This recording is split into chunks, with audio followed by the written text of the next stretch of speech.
Are you looking for a childcare option that will expose your children to different cultures and languages? An au pair may be the right choice for you. We will tell you everything you need to know in this episode of Happily Unmarried. Hi, my name is Danielle. And my name is Danielle. And you're listening to the Happily Unmarried podcast, a podcast about adulting and living your best life. In this episode, we will talk about what exactly an au pair is, what they can offer in terms of childcare, and the steps to adding one to your family. A few months ago, I gave birth to a beautiful baby boy. Since we're close to both having exhausted our baby leave, he will soon need to go into childcare. Now, finding good childcare is hard, and it's expensive. Right, especially here in the Bay Area. Childcare spots are few and far between, and the average full-time infant care can easily cost upwards of $1,500. While we were looking for childcare options, Daniel suggested we look into au pairs. At first, I thought that would be way too expensive, but when we actually looked into it, it turned out to be quite competitive with our other childcare alternatives. Right, so we started looking into this option a little bit more seriously. Like most people, we had a rough concept of what an au pair is, but we didn't really know the details. Well, you might have had a rough concept of what an au pair was, but I always thought that an au pair was simply just the French word for a nanny. Turns out that is not the case. Right.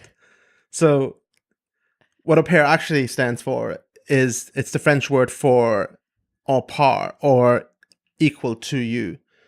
So that indicates that the relationship is intended to be one of equals. So an au pair is intended to become a member of the family.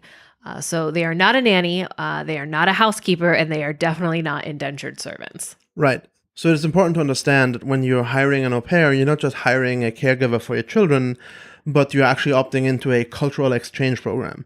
So the idea is that your family is going to be exposed to the culture and language of the au pair, and the au pair will have the opportunity to be exposed to American culture and have the family share that with them.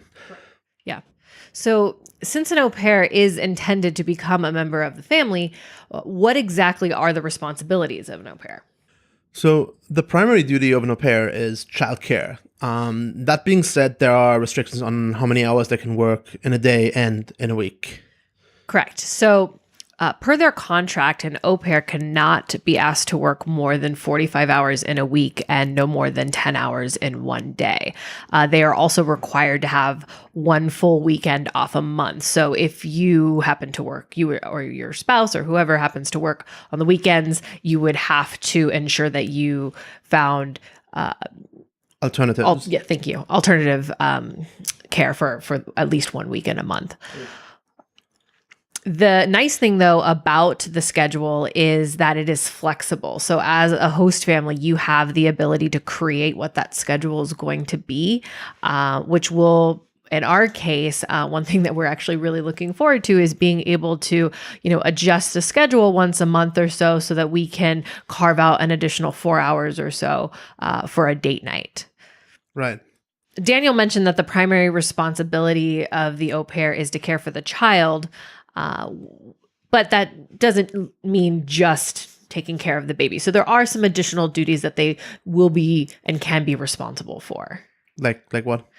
Since their primary duty is to care for the child, that involves, everything related to the child. So obviously they're going to be feeding and changing and picking up after the child, but, chores related to the child. So cleaning up a bedroom, doing laundry, putting up dishes, if they've prepared a meal for the child, as well as, dropping off and picking up from school if that falls within their work day, the hours that they're working in that day. What about the rest of the household chores? Exactly. So I think it's important to note that the au pair is not your housekeeper. You are still responsible for maintaining your own household. It is not the au pair's job to cook you dinner every night, to keep your house clean, and to scrub your toilets. Again, their duties should only be restricted to the chores that are related to the care of the child. Right. So the next thing I wanted to know really was, who are the au pairs? Yeah. Au pairs are typically women, and between the age of 18 to 26. So a lot of them have either just graduated from college or have just graduated from high school and having a gap year between whatever they do next. So most au pairs typically take a 1-year placement. Exactly. Yeah. So they will stay with your family for a year. There is an option to extend after that. I think you can extend either for 6 months or 12 months. Right. Yeah, I believe so. But both parties have to. Yeah, agree. the au pair and the host family have to agree on that. Now that we have a better understanding of what an au pair and a cultural exchange program is, let's see if an au pair is a good fit for your family. Right. Let's start by looking at costs. So we already mentioned earlier that the prices for an au pair are actually quite competitive compared to other childcare options In our area. In our area. This is important to understand. Childcare here in the Bay Area is ridiculously expensive. If you like our podcast, please leave us a like and subscribe. And don't forget to hit the bell icon to never miss an episode. Let's break down some of the costs that come with an au pair. There are two major components to the cost of an au pair. That is, one, the program fee that you pay to the agency that takes care of sourcing the au pairs and having them travel here and organizing the visa and all the stuff that the agency does for you. And then the other big part is the stipend that you pay your au pair. So the program fee is, in our case, was roughly $9,000 for the year. And then the stipend that we're paying the au pair is approximately $200 a week. Right. And so we pay them $200 a week, but again, it's important to understand that they are getting free room and board. So they don't have to pay anything to stay here. And we're essentially giving them, $200 a week in spending money. Right. There are a couple of other small costs. So, for example, there's a match fee that you have to pay every time you match with an au pair. So if you match with an au pair, but you're unhappy with them, you can rematch. But you'll have to pay the fee. You have to pay the match fee again, yeah. So the au pair is required to attend college, basically, for credits. How many credits is it? Do you know? I believe they have to take 6 credits, which is 2 classes. Right. And so you have to contribute to that education with $500 for the year. So in total, if you break all of that, if you sum all of that up and divide it by 12, you come down to approximately $1,670 a month. Not a terrible deal. So if you look at some other alternatives, in-home daycare here in the Bay Area, you pay approximately $1,500 or more per month for that. Something like a childcare center or a nursery school is easily $1,900 or more. And then if you wanted something that is in a lot of ways more comparable to an au pair in terms of how they work, and an in-home nanny. A one-on-one. Right. Or like even one on multiple of your children, which is actually one of the benefits of an au pair compared to some of the other alternatives, right? The au pair can not only take care of one child, but the au pair can help out other children with homework and stuff, or pick them up, drop them off somewhere as well. So, and the nanny is like $3,300 or... Mm-hmm. But there are some additional costs associated with an au pair that are not outlined on the on the front page, basically. Since they will be living with you, they will incur costs in that regard. So, for example, you have to provide room and board, as we said. You may have a spare room in your house that you're not actively using for anything. While that doesn't incur any direct costs, it is a lost opportunity cost that you have to consider. In addition to that, the au pair will eat, will use utilities. They'll be driving your children, so you have to put them on your car insurance. Right. So you can think of them in a lot of way like an additional child, what they incur in costs for you. We mentioned before, you have to provide room and board. That also means you have to be able to provide room and board, which I think for a lot of people is probably the biggest problem with hiring an au pair. Not having the space. Right. You want to talk about this a little bit more? Yeah, you are required to provide a dedicated room to your au pair. So they were very clear to us in that room cannot be a closet. That room cannot be a laundry room. So there are no Harry Potters living under the stairs. Those do not count as dedicated rooms. So yeah, when you're deciding if an au pair is a good fit, you need to consider the overall size of your home. So, for us, one of the things that helped seal the deal, so to speak, is that we recently purchased a new home, and our family lives on the top floor, and we have our guest room, which is downstairs. there's basically an in-law apartment downstairs. Yeah. There's a little living space, and there's a bathroom, and there's the separate bedroom. While obviously the au pair is going to live with us as a family, and we're welcoming the au pair into our family, and we're going to spend time with the au pair, there's the opportunity for retreat whenever that is required. Yeah, I mean, and not just for her, for us as well. I mean, that was something for me. If we didn't necessarily have that dedicated space, if we had, less bedroom, we have 4 bedrooms, if we only had a 3-bedroom and everyone was right next to each other, I might have felt a little bit differently about it. But because we had the space, I was more comfortable with everyone living together and, not driving each other crazy. And then the last thing to consider is your commitment to the program. We've mentioned already multiple times that you're not hiring a nanny. As a host family, you are required to put in effort and help incorporate this person into your home and ensure that they are having a good experience, not just that your children are having a good experience. Yeah. I think considering the word host family here is important. You are hosting a cultural exchange au pair. You're not hiring someone and then just bossing them around. Yeah, you're not renting a room either. They're not roommates. Exactly. So you should want to provide a good experience to your au pair and allow them to participate in family life and go on trips, spend time with the family. Have a question or something to say? Join the community discussion in the comments below or by following us on Twitter at Unmarried Media and use hashtag HU005 to discuss this episode.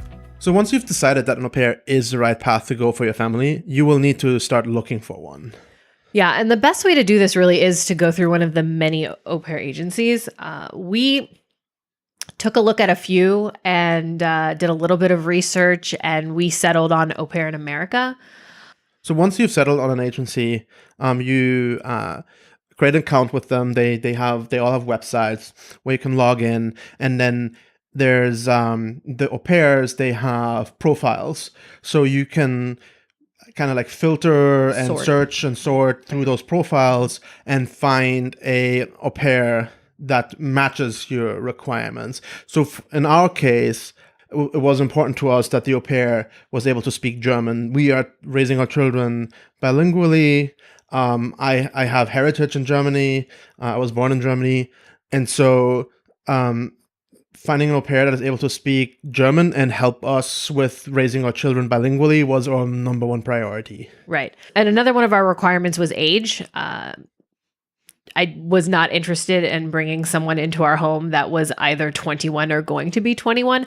I remember what I was like when I was 21, and we're already bringing essentially a teenager into our home. I just didn't want to deal with that. Even though I know that the drinking age in Germany is already below 21, that's just an added piece that I just didn't want to deal with. So we looked specifically for an au pair that was under the age of 21. Right. And all the au pairs, they have driver's licenses. They are all at least 18 when they start the program. There's certain minimum requirements that those agencies have towards the au pairs.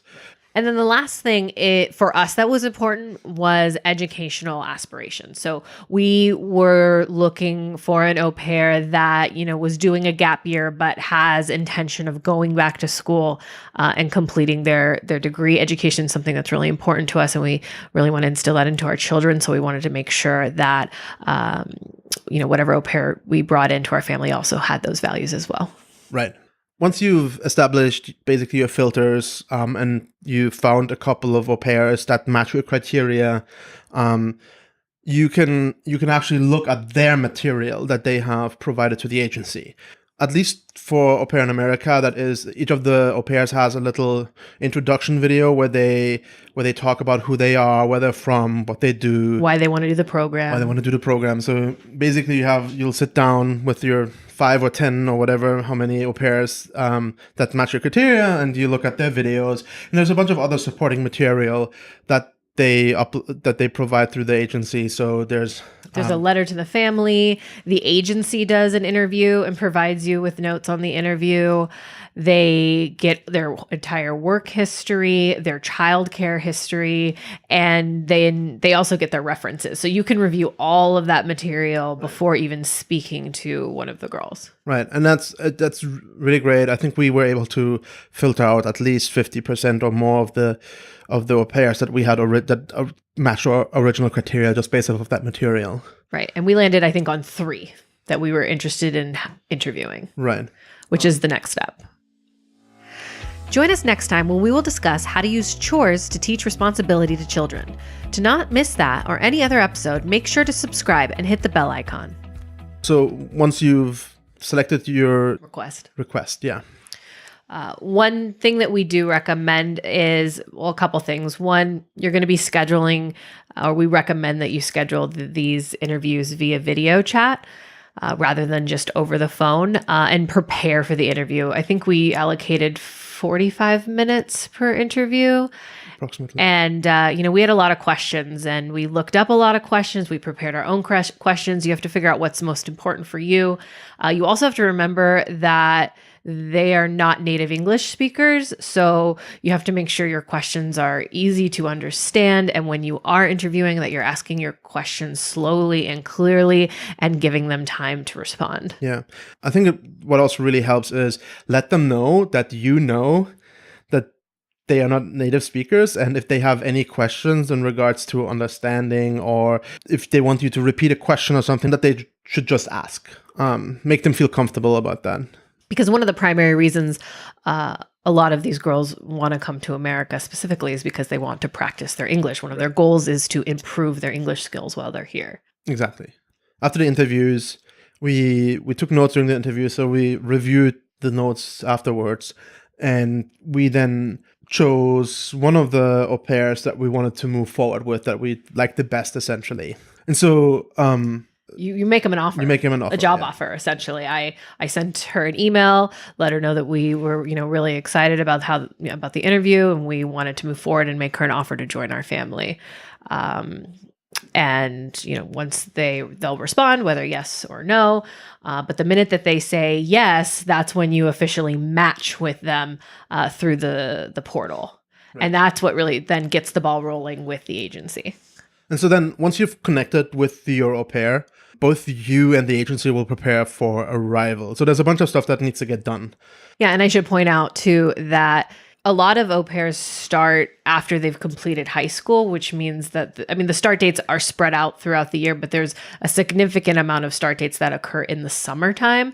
So when we started looking for an au pair, it was, I think, back in February, once we completed this process, and she's not joining our family until July. So there's a significant amount of time before. I'm sure there are some families who may match a few weeks before, but we didn't want to put that to chance, so we did it early, which meant we had a very big gap in time.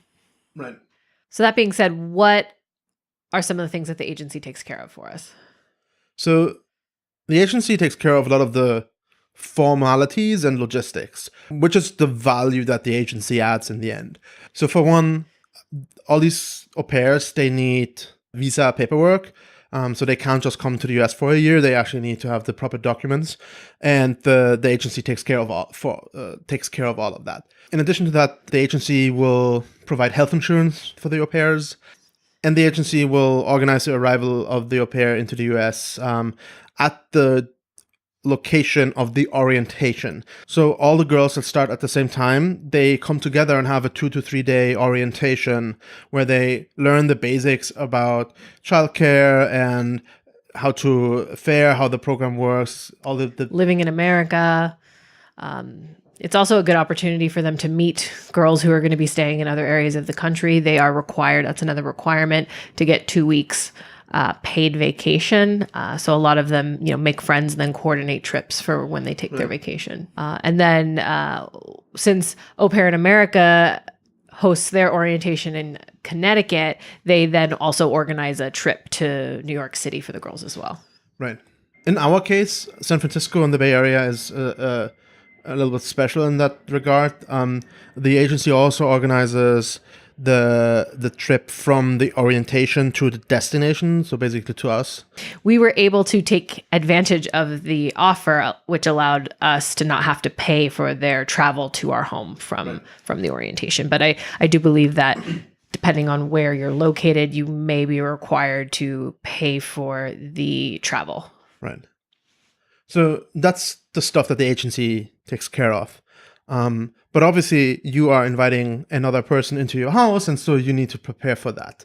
Right. So there's a few different things that you need to do to prepare for your au pair's arrival in your home. I think the easiest thing to do is just preparing the room for arrival, making it welcoming, providing some helpful household items, things that, she might need that she may have forgotten, things like, a hairbrush and hair ties, just basic necessities.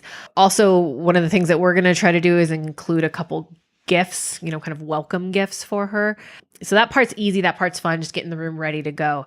The other couple things that you need to do require a little bit of work. The first thing that I did was prepare what we call a welcome guide. And this is really just an outline for the first few days that she will be with us. One thing to mention is that you are required to spend the first 3 days with your au pair. It's not like they arrive and then you say, peace out, we're going to work and you're in charge. So that being said, we were a little uncomfortable with just 3 days. So we're actually going to be spending about a week and a half with her.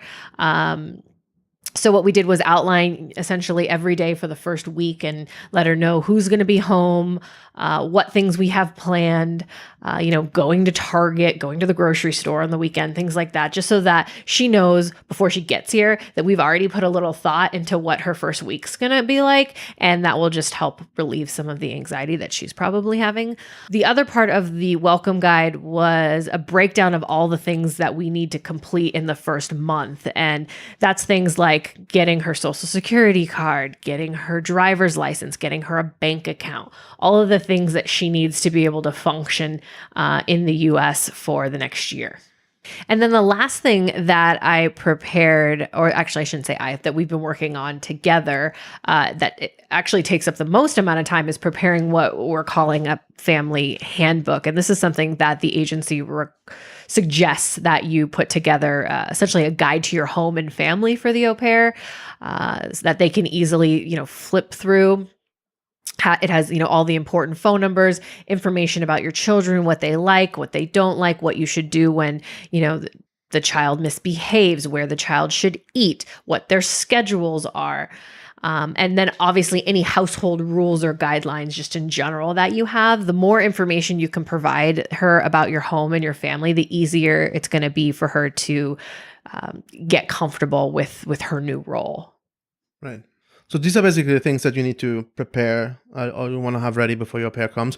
But then to bridge the time between you matching with her and she actually arriving, you want to make sure that you stay in contact with her the entire time. So don't just match with her and then peace out for 6 months. Ghost her for 6 months. Send her messages, photos of the children, videos, kind of let her know that you're excited about her coming, let her know that the children are excited about her coming. We scheduled a couple additional Skype sessions where she got to talk with our oldest and she got to see how much bigger our youngest has gotten, and we can just check in with her and see how she's doing because she's finishing up school, just making sure that she understands that we're interested in her life and we want to make sure that, again, when she gets here, she feels like she knows us a little bit already. So continuing to stay in contact with your au pair will allow everyone to get to know each other a little more and make the arrival feel more natural and familiar. Yeah, and then you just wait for your au pair's arrival, which is what we're currently doing. We are super excited to see our au pair start later in the summer, and we can't wait to share with you our experiences living with an au pair in a future episode. Until then, let us know if you have considered an au pair. Do you have any reservations or reasons why an au pair wouldn't be a good fit for you? Or are you looking for an au pair? Or maybe even already living with one? What do you like best about it? Let us know in the comments below. I am Danielle. And I'm Danielle. And we are happily unmarried.